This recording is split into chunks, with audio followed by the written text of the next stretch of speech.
Oke, baik ya. Saya akan melanjutkan materi ya. Pembahasan hari ini terkait dengan teknik aseptik ya. Jadi kemarin tiga pertemuan yang lalu kita sudah membahas tentang apa itu dispensing, apa itu steril ya. Jadi sekarang kita masuk pada prosedur ya. Bahwa jadi teknik aseptik ini adalah suatu teknik yang digunakan untuk menjaga atau menjamin sterilitas di dalam proses dispensing sediaan farmasi ya.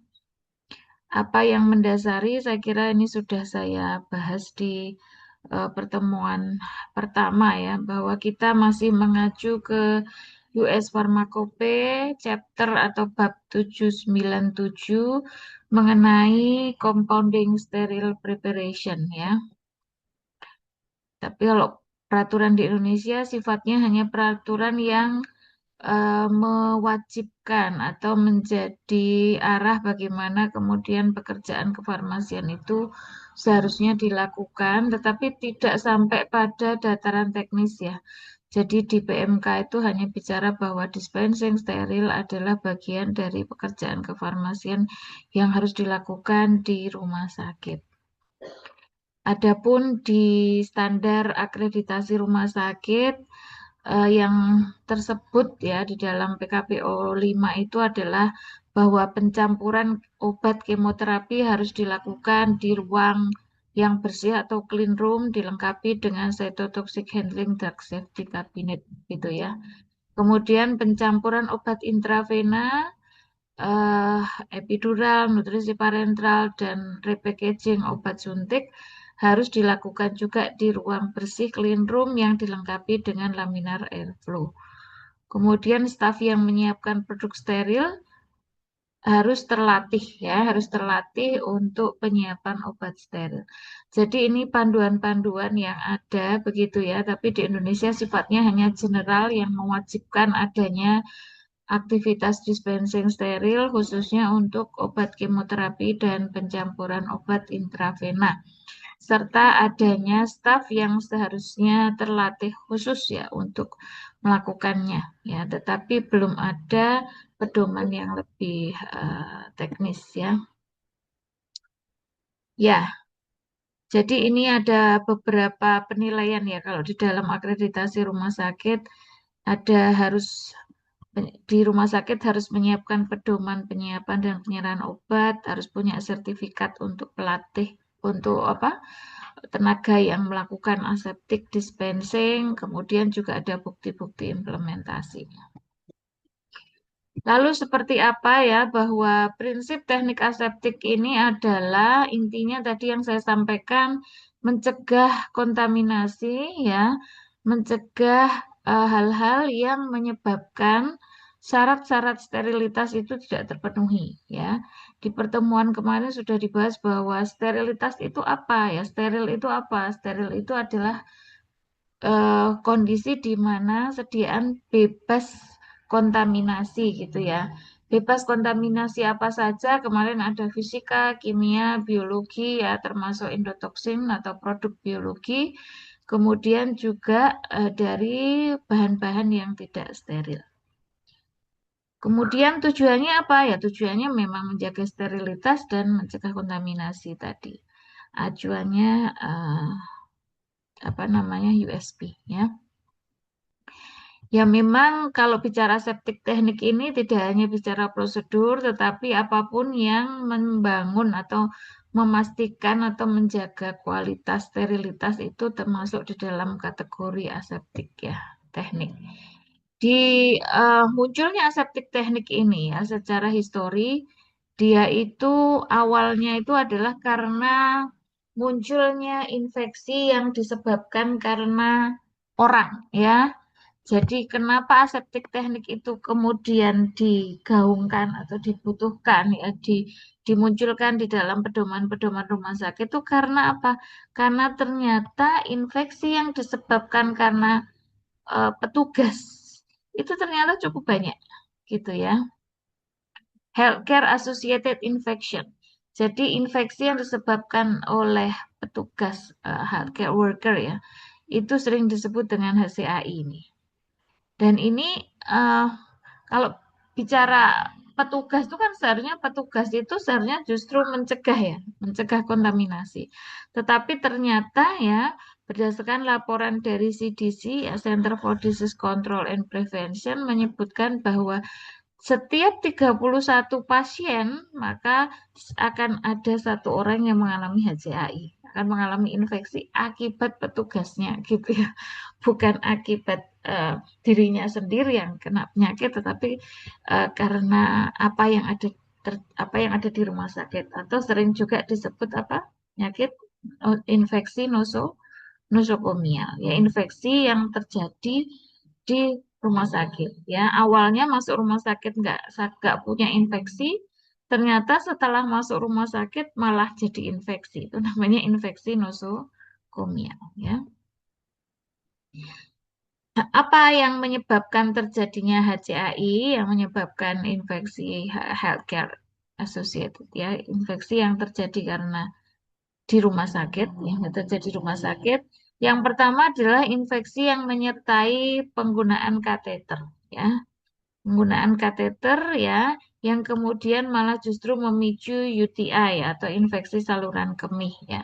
Kateter itu alat yang dipasang untuk membantu berkemih ya atau buang air kecil ya.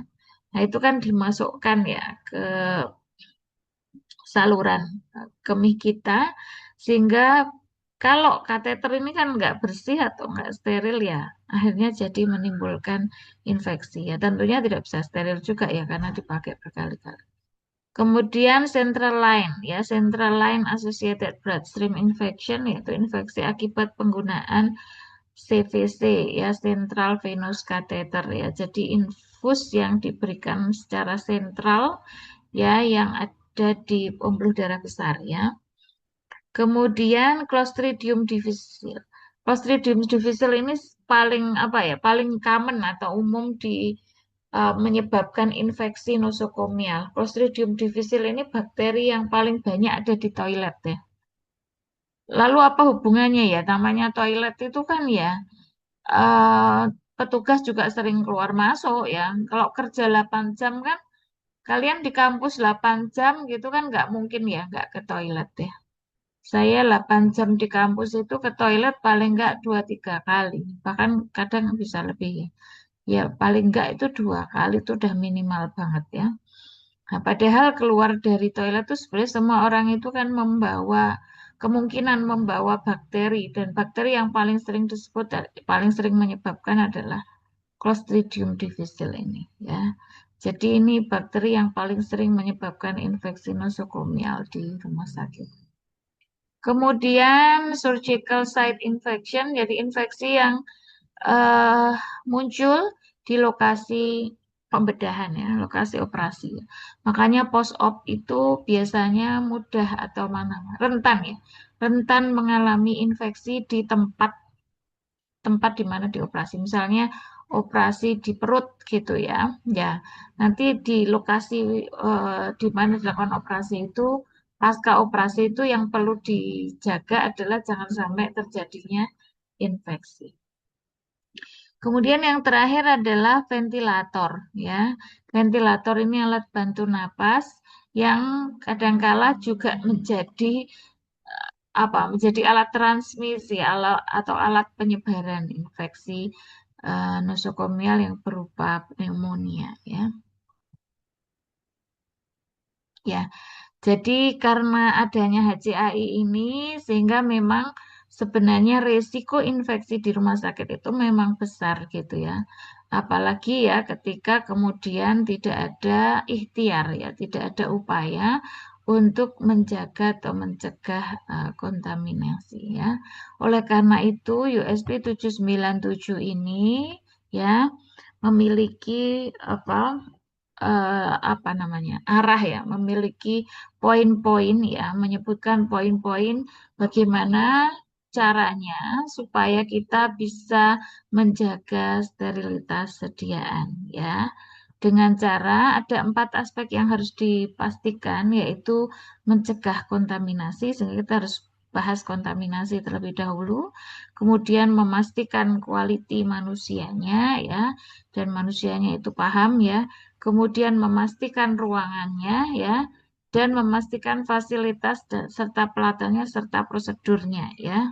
Tidak hanya fasilitas, tapi termasuk juga di dalamnya adalah prosedur ya. Jadi pilar aseptik menurut USP 797 itu adalah bebas kontaminan, personel yang oke ya, tentunya adalah kemudian lingkungan yang baik. Lingkungan ini termasuk ruangan maupun fasilitas, serta ada 2 hal yang harus diperhatikan adalah bahannya harus steril dan prosedurnya perlu perlu benar gitu ya.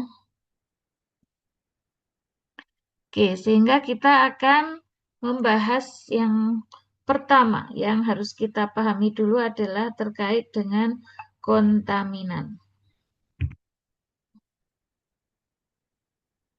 Apa itu kontaminan? Ya, kontaminan itu ya sesuatu yang menyebabkan tidak steril ya. Kalau bicara kontaminan, maka kita perlu paham juga apa itu clean room ya dan apa itu containment. Clean room itu adalah ruang yang diharapkan atau didefinisikan menjadi ruang yang terkontrol dari kontaminasi. Jadi kalau bicara kontaminasi itu berarti kan harus bicara ada di mana kan gitu ya. Kalau sesuatu sesuatu yang steril tetapi terbuka dan di area yang tidak bersih, maka dia akan mudah sekali terkena kontaminasi. Makanya perlu ada clean room yang memastikan bebas kontaminan. Ya, jadi clean room itu adalah ruangan atau area yang dipastikan bisa mencegah masuknya atau hadirnya kontaminan, berbagai macam kontaminan ya, sehingga perlu dibangun secara khusus gitu ya. Kemudian containment itu apa? Containment itu adalah alat atau proses yang menjaga produk itu pada kondisi yang bebas kontaminan. Jadi clean room itu ruangannya, containment itu wadahnya dan prosedurnya.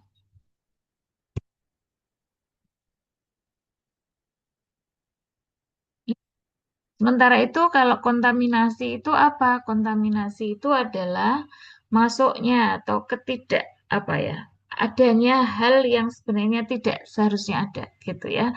Adanya masuknya senyawa kimia, senyawa mikrobiologi ya, maupun senyawa fisik ya, visual atau fisik, ataupun adanya bahan-bahan ya yang kemudian bisa jadi sejak awal itu menjadi bahan utama atau masuk selama proses atau baru masuk pada proses packaging atau baru masuk setelah repackaging atau masuk pada saat penyimpanan ataupun saat transport ya saat distribusi. Jadi kontaminasi itu apapun bentuk ya, apapun bentuk zat asing zat yang seharusnya tidak ada di dalam produk tersebut, baik itu fisik, biologi maupun kimiawi, yang itu bisa saja masuk tidak hanya pada saat proses ya, tetapi bisa saja justru bahan material itu sendiri atau pada saat sebenarnya pas packaging oke, tapi ada proses repackaging di bangsal atau pada saat penyimpanan atau pada saat distribusi itu ternyata masuk gitu ya. Kemudian cross kontaminasi itu adalah kontaminasi dari bahan atau material yang ada yang berinteraksi dengan material yang lain gitu ya. Sehingga kemudian terjadilah cross kontaminasi. Baik kontaminasi maupun cross kontaminasi harus dicegah di dalam prosedur aseptik ya, di dalam prosedur aseptik. Lalu apa saja jenis kontaminan? Ya, apa saja jenis kontaminan itu ya? Kontaminan itu ya ada yang bisa terlihat oleh mata. Ya, di sini disebutkan ukuran-ukuran yang bisa terlihat oleh mata telanjang, mata tanpa bantuan apapun gitu ya. Itu umumnya berukuran 100 mikron, mikrometer ya. Sebenarnya kemampuan orang mungkin agak berbeda-beda, tetapi pernah ada penelitian bahwa sehebat-hebatnya mata gitu ya, itu hanya mampu sampai di angka 40 sampai 50 mikrometer saja. Kurang dari itu sudah nggak bisa lihat kita. Ya, kalau ada partikel ukurannya kok 10 mikron misalnya, kita nggak akan bisa lihat mata kita. Contohnya apa? Sekitar di bawah atau di bawah 10 mikron apalagi ya. Di bawah 10 mikron itu contohnya bakteri dan sebagainya. Itu kita nggak akan bisa lihat.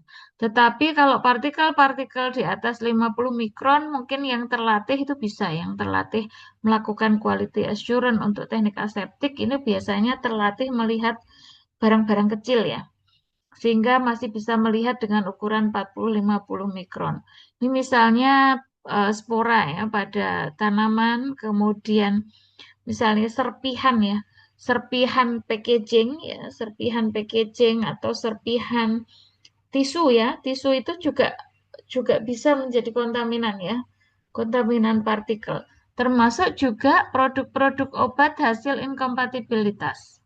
Ya, produk obat hasil inkompatibilitas umumnya berukuran ini, berukuran lebih dari 50 mikron yang seharusnya kita bisa lihat. Ya, mata kita bisa melihat dengan mata telanjang kalau yang lebih antara ya lebih dari 50 sampai 100 tuh kalau yang terlatih bisa lihat. Tapi kalau dilalah kalau presipitatnya itu kurang dari 50 itu kita sudah nggak bisa lihat gitu ya. Kemudian ada kontaminan yang memang dengan mata telanjang nggak kelihatan. Makanya perlu dilihat dengan mikroskop. Apa itu?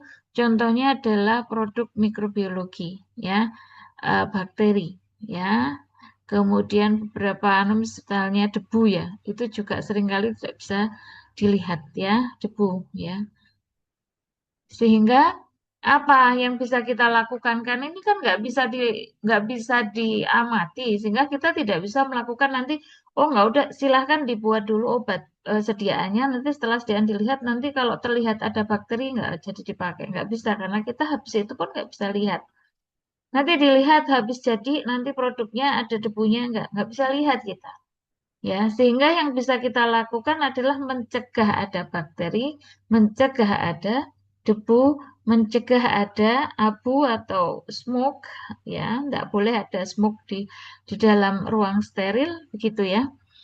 Termasuk juga tidak boleh ada tobacco dan semacamnya, gitu ya. Smoke apapun tidak boleh ya. Kemudian ada lagi yang bahkan dengan mikroskop optik biasa tidak bisa terlihat. Harus dengan mikroskop elektron. Apa contohnya? Virus. Ya, kalau mikroskop biasa saja nggak bisa, harus pakai mikroskop elektron. Ini semakin tidak mungkin kita kita lakukan quality control pasca sediaan dibuat ya. Tetapi yang bisa kita lakukan adalah bagaimana proses ya, bahan proses orang dan situasi di dalam pembuatan atau proses teknik aseptik ini tidak ada virus atau bebas virus. Bebas virus, bebas bakteria, bebas debu gitu ya. Bebas senyawa-senyawa yang tidak bisa diamati ya oleh mata ya. Kalau yang bisa diamati oleh mata kan misalnya ya, misalnya inkompatibilitas. Kita campur obat, pas habis dicampur loh, kok ada presipitat nih gitu kelihatan. Ya jangan diberikan kan gitu ya. Tetapi ya sebenarnya rugi kan jadinya. Jadi obat ini terbuang. Tapi setidaknya masih bisa kita cegah dengan tidak memberikan obat tersebut, tersediaan tersebut kepada pasien. Tapi itu kalau terlihat. Kalau tidak terlihat ya tidak bisa kita hindari kan gitu ya. Yang bisa kita lakukan ya mencegah supaya itu tidak ada gitu.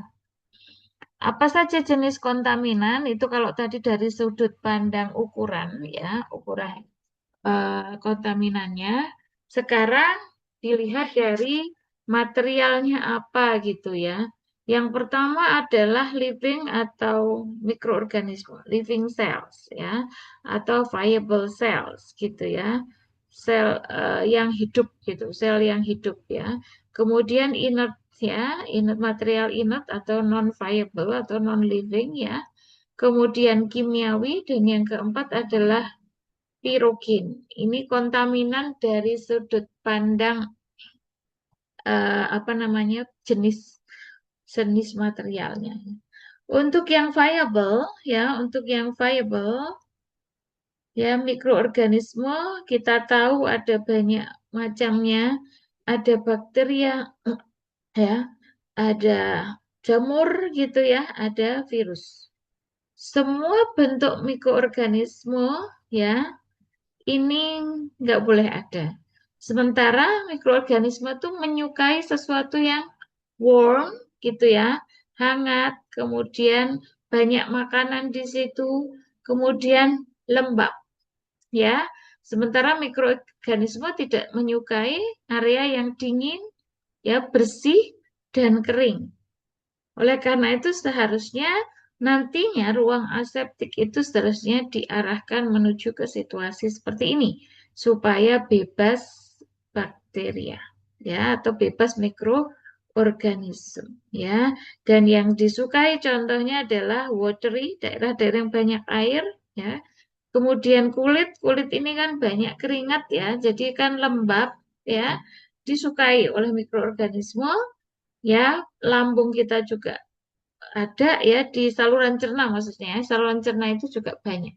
Makanya kenapa kemudian ya orang atau petugas itu bisa menjadi penyebab kontaminasi? Karena memang petugas itu kan kulitnya sangat mudah ya membawa bakteri. Badannya itu mudah sekali membawa bakteri. Seperti halnya tadi saya sampaikan Clostridium difficile yang dibawa dari toilet kan gitu ya. Lah, apa yang bisa apa menjadi dampak dari adanya kontaminasi living ya sel ini atau viable cell ini? Bahayanya adalah ada penyakit yang apa infeksi yang kemudian muncul akibat dari viable ini ya, akibat dari kontaminasi viable ini ya.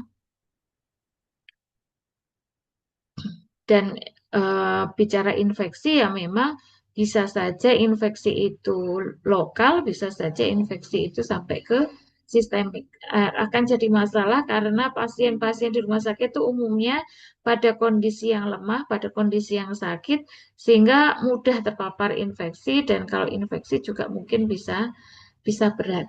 Ya. Bakteria, jamur itu dapat hidup tanpa host ya selama beberapa waktu, tetapi kalau virus enggak ya. Virus itu tinggal di apa habitat yang hidup ya.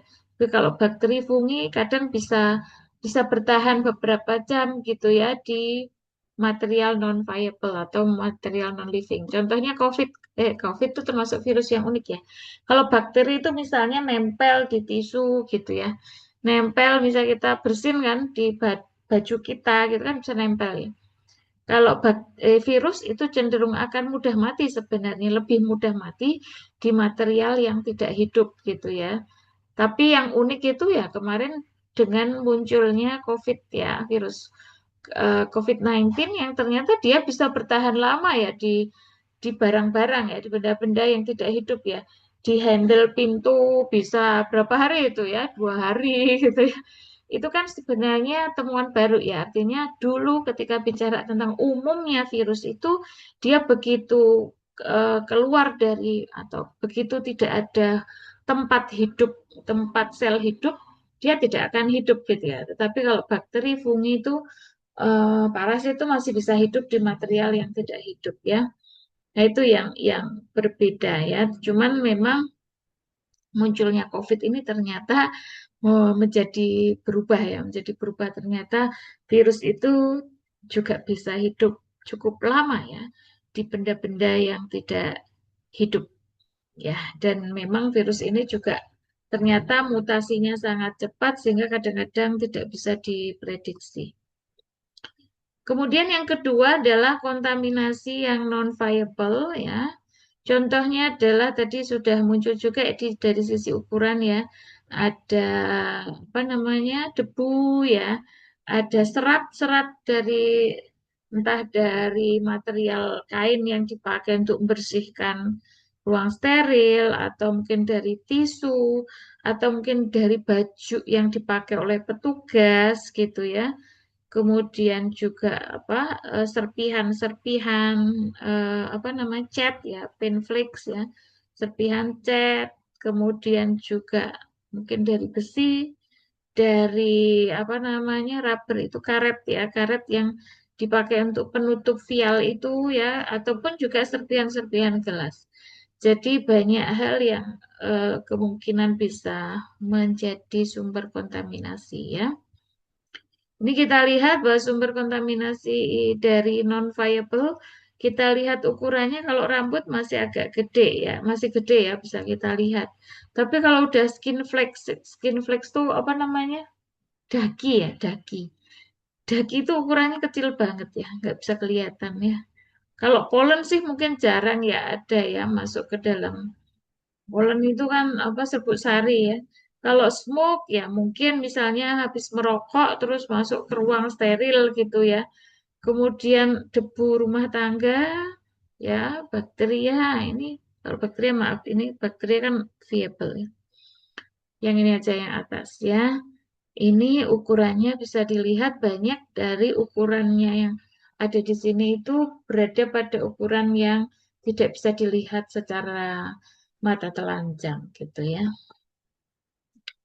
Nah, ini pada kontaminasi non-viable ini seringkali juga muncul tidak hanya pada saat proses, tetapi juga selama apa distribusi ya, selama distribusi ataupun selama eh, apa mau diberikan ya pada saat persiapan untuk pemberian. Kemudian kontaminasi yang lain, yang ketiga adalah kimiawi, ya. Kimiawi ini bisa saja dari material obatnya, begitu ya, material bahan tambahnya ataupun apapun ya, pelarut dan sebagainya yang kemudian sebenarnya tidak ada ya, kemudian tercampur atau dari ini ya yang juga cukup perlu kita perhatikan adalah penggunaan disinfektan yang berlebihan ataupun antiseptik yang kita tahu bahwa prosedur aseptik itu kan perlu clean ya. Sehingga kita seringkali melakukan proses pembersihan ya, sterilisasi dengan disinfektan atau antiseptik yang sering dan eh, kalau masih basah kemudian langsung dipakai, maka kan ada kemungkinan ya bahwa cairan itu masih bisa mengkontaminasi. Kemudian kontaminan yang terakhir, others, ini adalah contohnya adalah pirogen. Pirogen itu produk metabolik dari bakteri ya. Pirogen ini tidak menyebabkan infeksi, tetapi dia menyebabkan demam. Kalau nanti kalian praktikum sediaan steril, biasanya nanti kalian setelah selesai kan diminta melakukan quality control, melihat apakah sediaannya itu kemudian ada ya, ada partikel atau tidak dan ada pirogen atau tidak ya. Ya, oke ya kita sudah melihat tadi ada 4 macam kontaminan ya yang perlu kita hindari. Kemudian ada faktor lain yang bisa mempengaruhi resiko kontaminasi ya.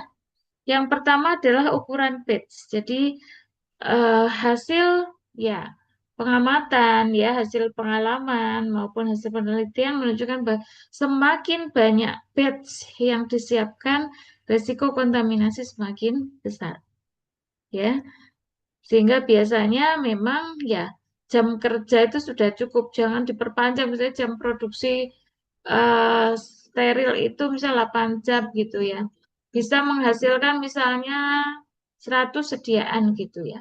Ya sudah, habis itu disterilisasi dulu gitu. Sterilisasi ruangan lebih dahulu sampai kemudian dipakai lagi. Jangan kemudian 24 jam gitu ya.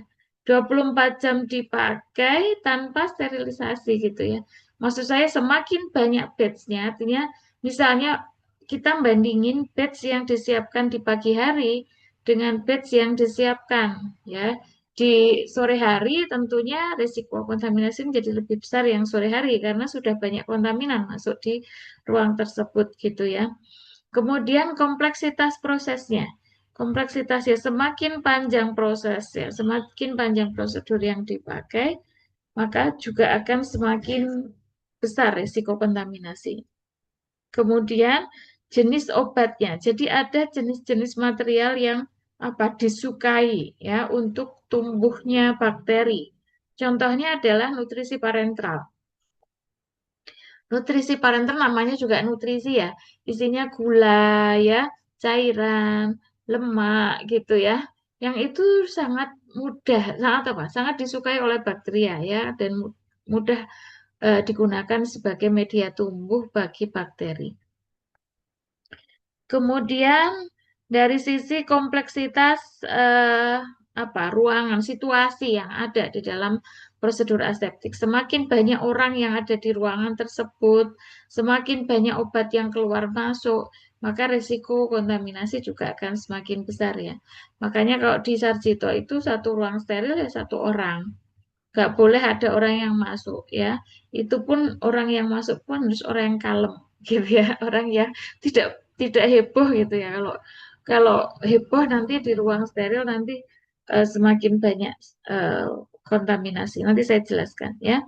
Kemudian durasi waktunya tadi ya. Makanya perlu ada durasi yang jangan terlalu panjang, jangan seharian 24 jam terus baru disterilkan itu terlalu lama ya biasanya pakai standar 8 jam itu sudah oke lah ya setengah hari ya oke yang kedua kan tadi yang pertama adalah atau kontaminasi yang kedua adalah personel atau manusia ya personel atau manusia jadi personel yang terlibat di dalam compounding sterile preparation ya CSP, Compounding Sterile Preparation ini memiliki tanggung jawab minimal gitu ya, minimal ini ya, tetapi tidak hanya ini bisa dikembangkan lagi menjadi lebih luas, tetapi minimal ini yaitu mengawasi ya training atau memastikan gitu ya, memastikan bahwa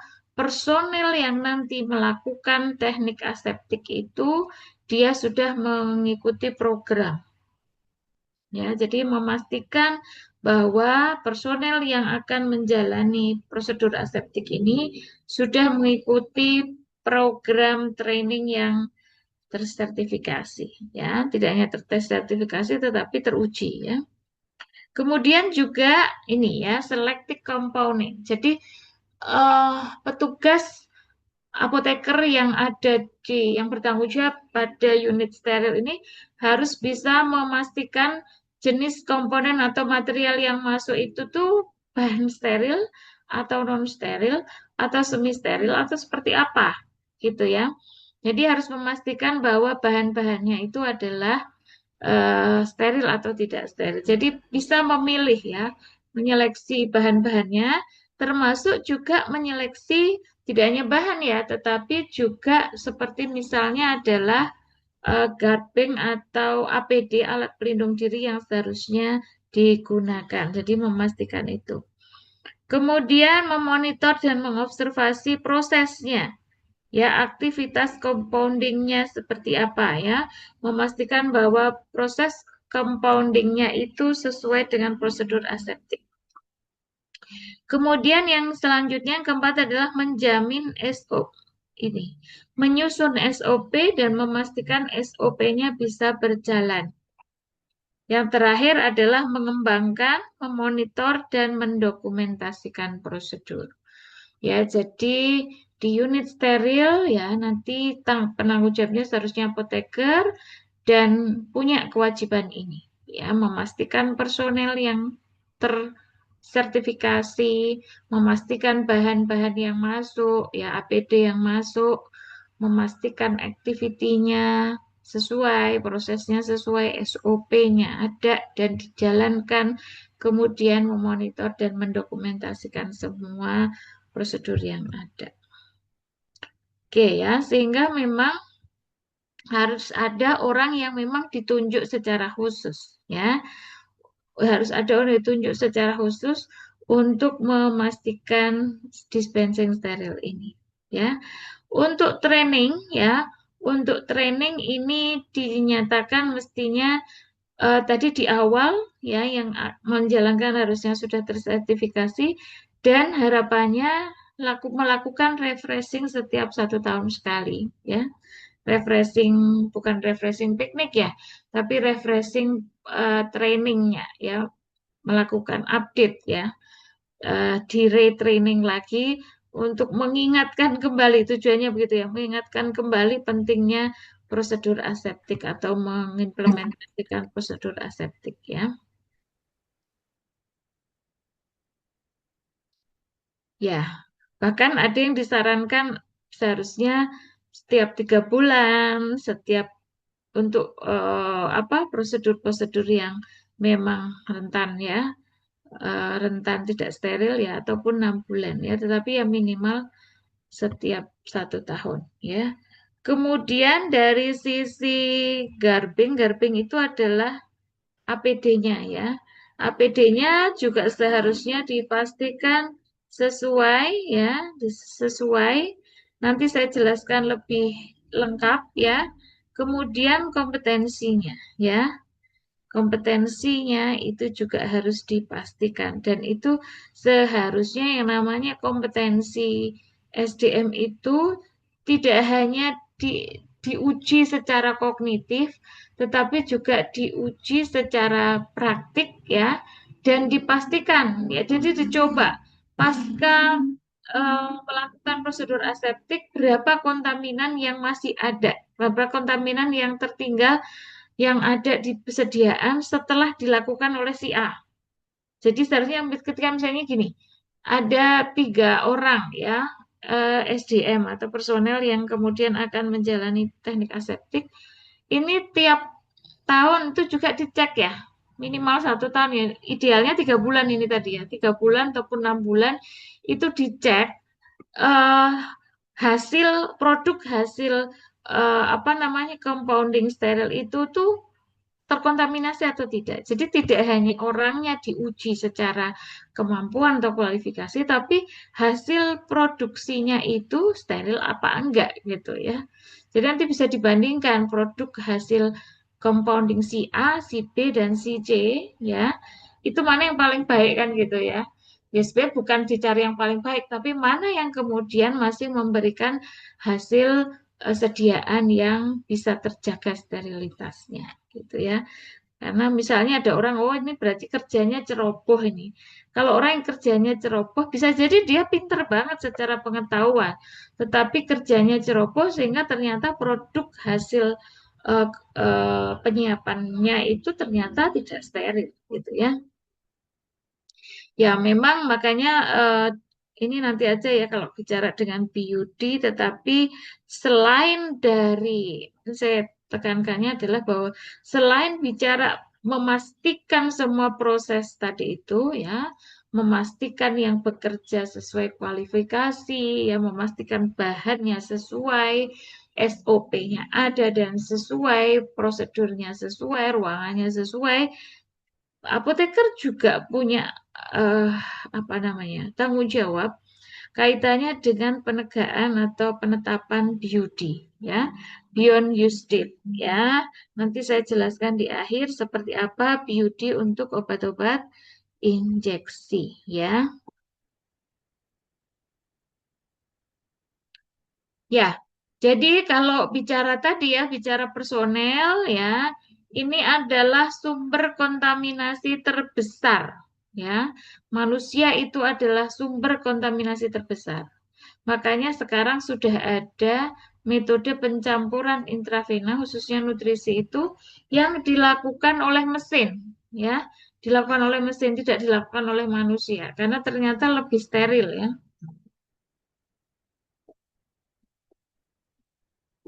Ya.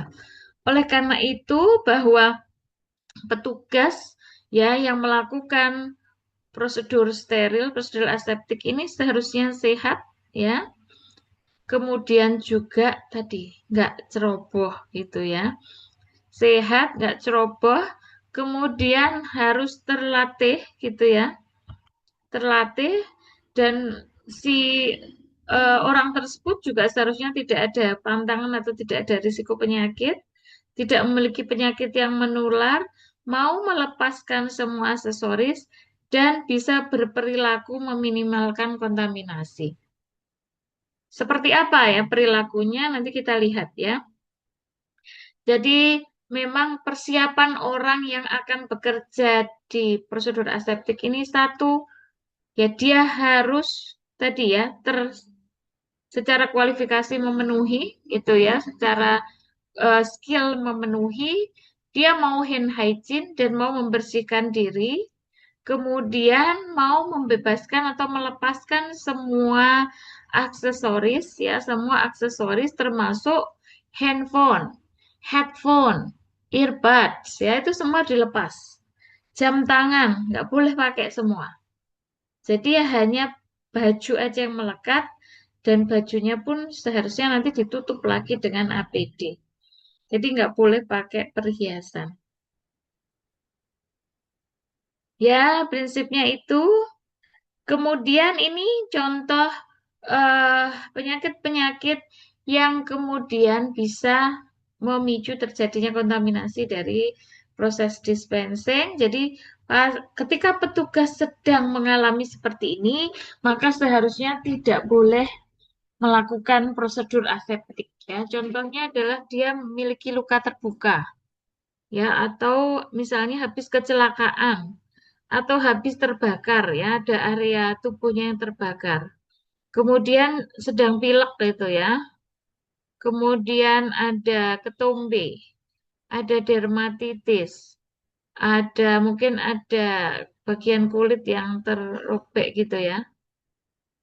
Kemudian ada jerawat, ada infeksi, ada batuk, ada pilek atau bersin-bersin. Wah, bersin-bersin itu jelas sudah nggak bisa nih jadi pegang. Karena cepat banget ya menyebarluaskan in- infeksi ya. Kemudian konjungtivitis. Ini kan hal-hal yang sepertinya biasa ya kalau.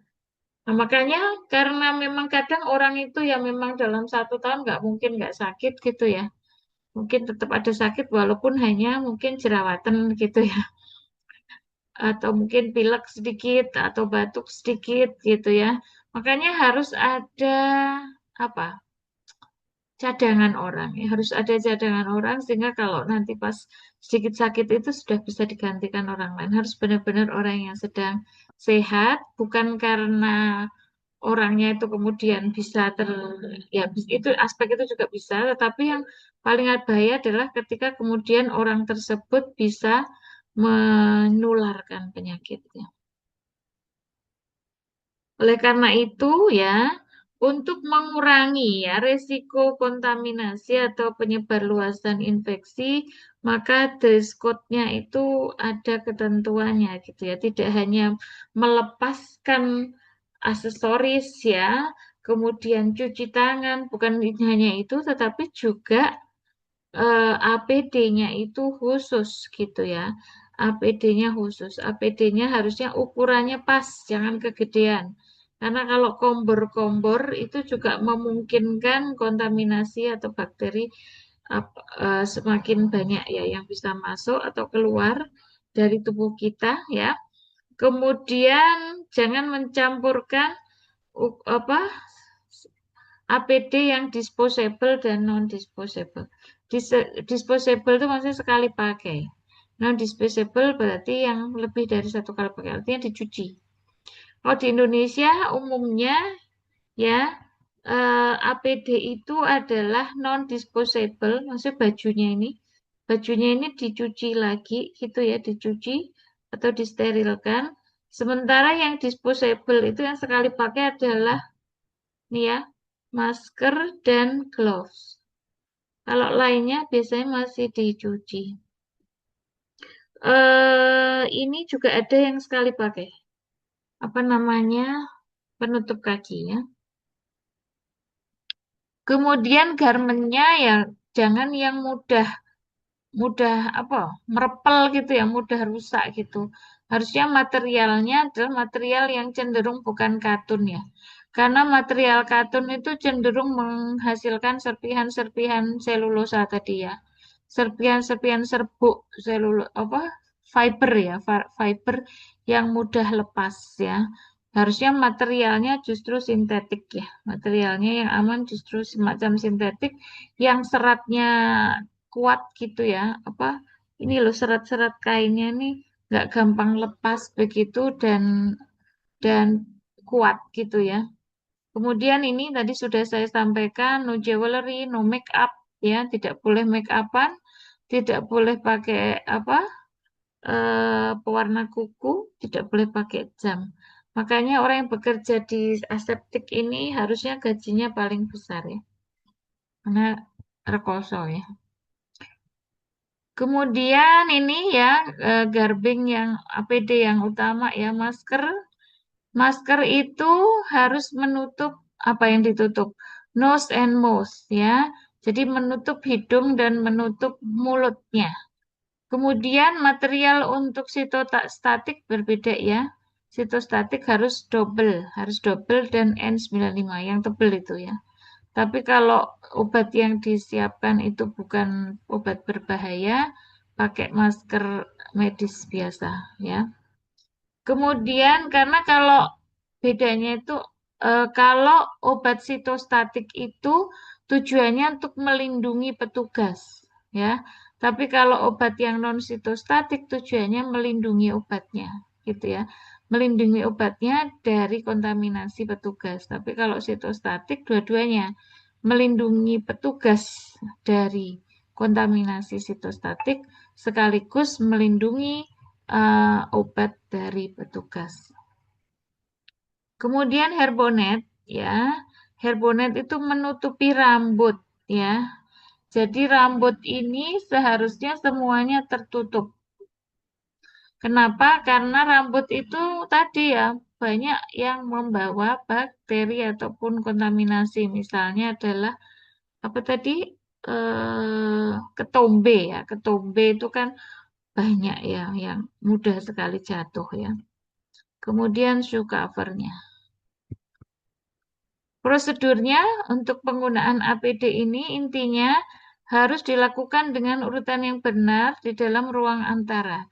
Jadi pakainya itu di anterum. Jadi ruang kotor, kemudian ruang anterum. Ruang anterum itu ruang persiapan. Biasanya ganti bajunya di situ. Jangan ganti baju di ruang kotor ya. Tetapi di ruang anterum. Kemudian baru kalau sudah dipakai semua baru masuk gitu ya. Dan urutannya yang dipakai itu dari yang paling kotor dulu ya ke yang paling bersih. Yang paling kotor itu apa? Penutup sepatu dulu dipakai, kemudian kepala dan wajah dipakai gitu ya. Baru yang terakhir adalah masker. Oke, kemudian tadi sudah saya sebutkan bahwa gaun pelindung itu tidak boleh melepaskan serat, jadi hindari yang materialnya katun atau kapas ya, materialnya dari tanaman itu cenderung lebih mudah lepas sehingga tidak dipakai. Seharusnya tidak digunakan untuk APD. Kemudian sarung tangan setelah masuk ke anterum nanti masih bisa diberikan hand sanitizer. Cuci tangan di anterum ya. Kemudian pakai apa namanya tadi semua APD. Setelah glovesnya dipakai, nanti glovesnya masih disterilkan lagi gitu ya, disemprot dengan antiseptik ya. Biasanya yang dipakai adalah 70% isopropil alkohol. Ya ini tadi sudah disebutkan, perlu dibersihkan dengan 70% IPE. Dibersihkan ya, clean before and after touching anything.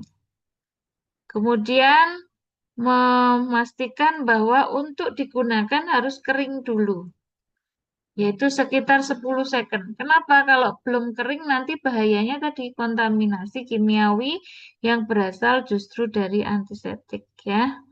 Kemudian jangan membersihkan gloves sebelum melepaskan ini ya.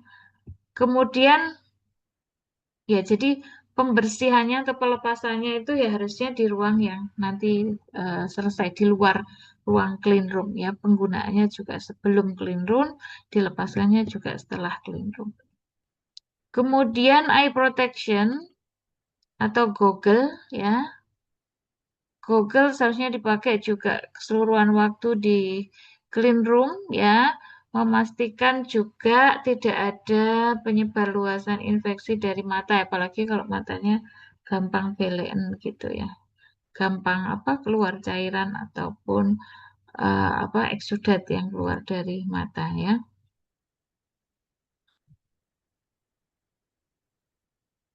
Kalau kita memakai kacamata ya, masih boleh pakai kacamata, tapi kacamatanya di dalamnya goggle. Jadi pakai kacamata dulu, baru kemudian goggle. Ya. Ini foot and head garbing ya. Ya bisa juga kalau bentuknya kayak gini juga sebenarnya bisa juga ya. Tapi akan lebih aman baju ini dari sisi hair bonnetnya nggak apa-apa, bisa seperti ini. Kemudian maskernya bisa seperti ini ya. Tetapi kalau bajunya itu sebenarnya tergantung ininya ya. Tapi kalau di Sarjito tuh amannya tetap bajunya yang tadi itu, yang satu satu jadi satu gini ya, dari atas sampai ke bawah ini satu apa istilahnya? Satu piece ya. Satu satu satu baju tuh udah sampai ke dari kaki sampai kepala. Ya, ini ruangnya, contohnya, ya ini kalau pakai antiseptiknya, ya. Untuk gloves, ya, gloves yang dipakai bukan gloves yang seperti kalau kita praktikum itu ya, tapi gloves steril. Gloves steril itu setiap satu gloves itu ada wadahnya sendiri, ya. Jadi cara pakainya pun seharusnya juga ini ya, berbeda, tidak asal pakai gitu ya. Ini glove steril biasa seperti ini posisinya, jadi kanan kiri sudah sendiri-sendiri gitu ya, dibuka gitu. Nanti ada di bagian kiri dan kanan. Maka kemudian kita bisa memasukkan tangan kita ke sini ya. Kemudian baru kemudian ditarik. Setelah itu ya satunya kemudian mengambil ya tangan yang sudah pakai itu tadi, sudah pakai gloves, mengambil kemudian memasangkan ke tangan satunya. Ya, setelah itu baru kemudian di disinfeksi ya. Kemudian cover gownnya, bajunya ini paling ideal satu pieces kayak gini yang bisa menutup langsung ke kepala. Ya, setelah kita memakai baju, tadi gloves juga seharusnya apa namanya dipakai dan dibersihkan atau didisinfeksi, ya. Dan biarkan sampai kering. Ya, biarkan sampai kering dulu, baru kemudian di apa melanjutkan pekerjaan. Kemudian bagaimana posturnya? Bagaimana perilaku orangnya ya, perilaku orang yang melakukan teknik aseptik ini. Jadi perilakunya jangan bersandar ya. Jadi masuk masuk ke ruangan cenderung ya lebih banyak diem ya. Diem, kemudian jangan bersandar, jangan menekan baju ya. Jadi biasa aja gitu. Kemudian hindari atau keep body away from product ya. Jadi jangan deket-deketin produk, malah pakai mainan, jangan ya. Kemudian berdiri lebih baik daripada bergerak ataupun duduk dan sebagainya. Kemudian menjaga tangannya selalu di atas gini ya. Seperti kalau di film-film yang ke ruang operasi itu ya, dokter ke ruang operasi itu kan selalu posisinya di atas gini, tangannya selalu ke atas ya. Maaf.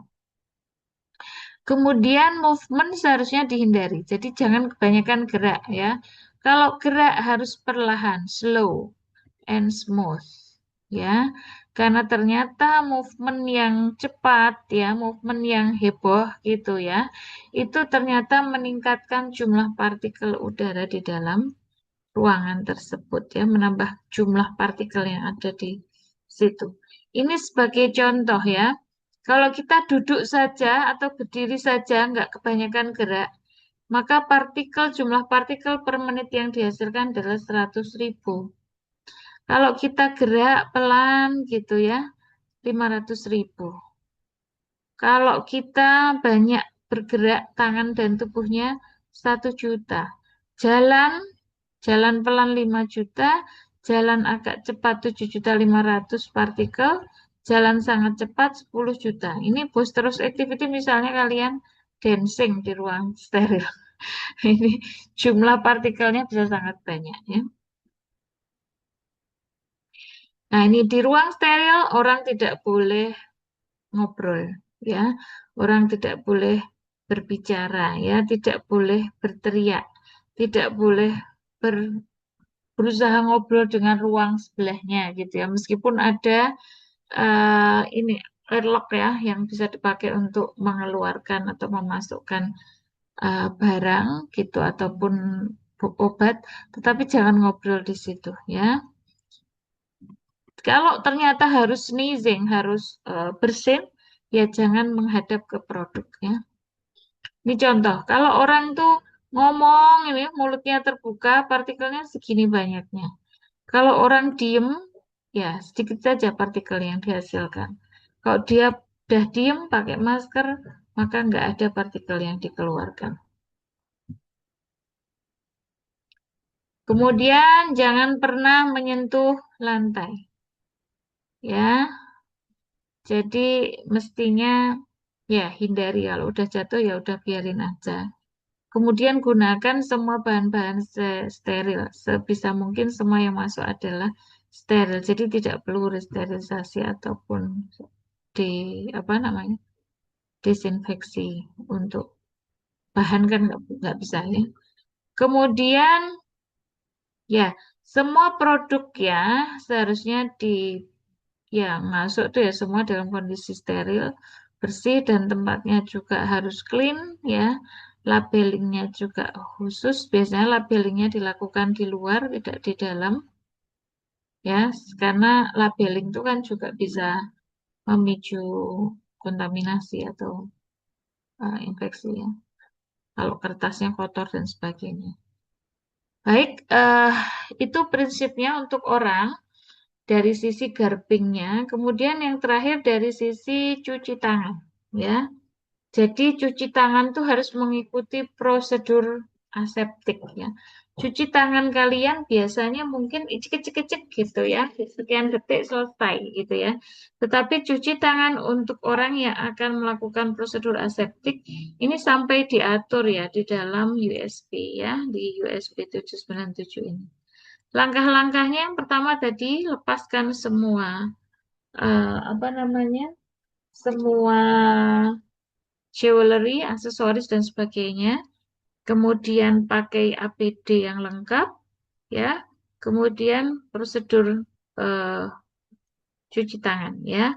Prosedur cuci tangan itu prinsipnya harus dengan air mengalir, ya. Harus dengan air mengalir. Kemudian benar-benar membersihkan kuku, ya. Kukunya nggak boleh panjang. Di dalam kukunya itu kotoran-kotoran di kuku harus dibersihkan. Kemudian tadi air mengalir, kemudian menggunakan sabun ya. Dan air sedikitnya 30 detik ya. 30 detik kemudian menggunakan apa namanya? Handuk ya. Handuk untuk mengeringkan itu juga handuk yang disterilkan gitu ya. Kemudian ya setelah itu baru kemudian dilakukan desinfeksi jika diperlukan ya. Nah, ini untuk 30 detik ya, untuk 30 detik ini kita lihat gambarnya bahwa seharusnya keran untuk cuci tangan itu harusnya gini ya, agak tinggi gitu. Karena kalau kerannya pendek gini dengan wastafelnya terlalu pendek gini, maka tangannya nggak bisa nyuci sampai ke lengan. Jadi idealnya kalau kalian nanti menyiapkan ruang steril ya, ruang anterum untuk cuci tangannya itu kerannya harus tinggi gini, harus agak tinggi gini yang memungkinkan kita tangannya dicuci sampai ke lengannya. Nah, ini contohnya. Ini kan kerannya tinggi gini ya. Ya. Sehingga dia bisa mencuci sampai ke lengan, ya. Ada space ya untuk mencuci sampai ke lengan. Nah, ini kita bisa mulai, prinsipnya cuci tangan itu dimulai dari atas ya, kemudian di apa namanya? Dibersihkan memutar sampai ke lengan, ya. Itu scrubbing ya, jadi menggosok ya, menggosok. Menggosoknya dengan cara prinsipnya adalah dari jari ke lengan, ya. Jadi ada 11 step ya, nggak usah ada stepnya ada banyak. Step yang pertama basahi air ya, basahi dengan air.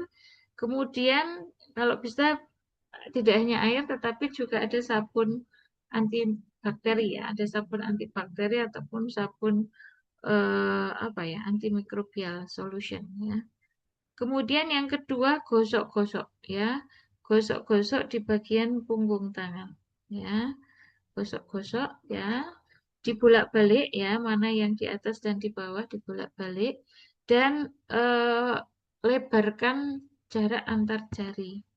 Kemudian langkah ketiga adalah scrubbing, dirab di bagian apa namanya, ditekan ya di bagian ruang antar jari jemari itu.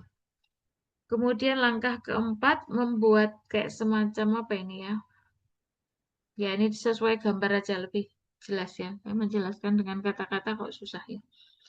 Membuat kunci ya, mengunci antara jemari kanan dan kiri gitu ya.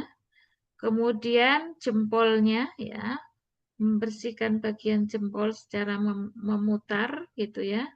Kemudian setelah jempol, kemudian bagian tengahnya ya, bagian tengah dari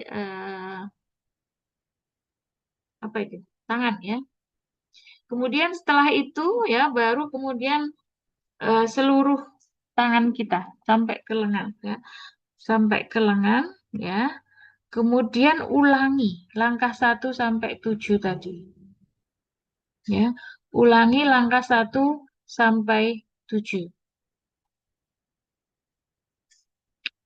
Ya, minimal pencuciannya ya sampai 2/3 dari lengan ya. Nah, pengulangan ini nanti harusnya sampai ke 3 kalinya ya, sampai ke 3 kalinya. Kemudian setelah itu diiring kayak apa ya? Dicuci lagi ya, dicuci lagi dengan tangan, dengan air mengalir sampai ke lengan juga. Kemudian dikeringkan ya, dikeringkan dengan menggunakan towel ya, dengan handuk ya. Dengan handuk caranya adalah ya from the top of the ground back and step back from the surface ya. Ya, jangan sampai apa tadi towel yang bersih tadi apa namanya mengenai ya area yang tidak steril.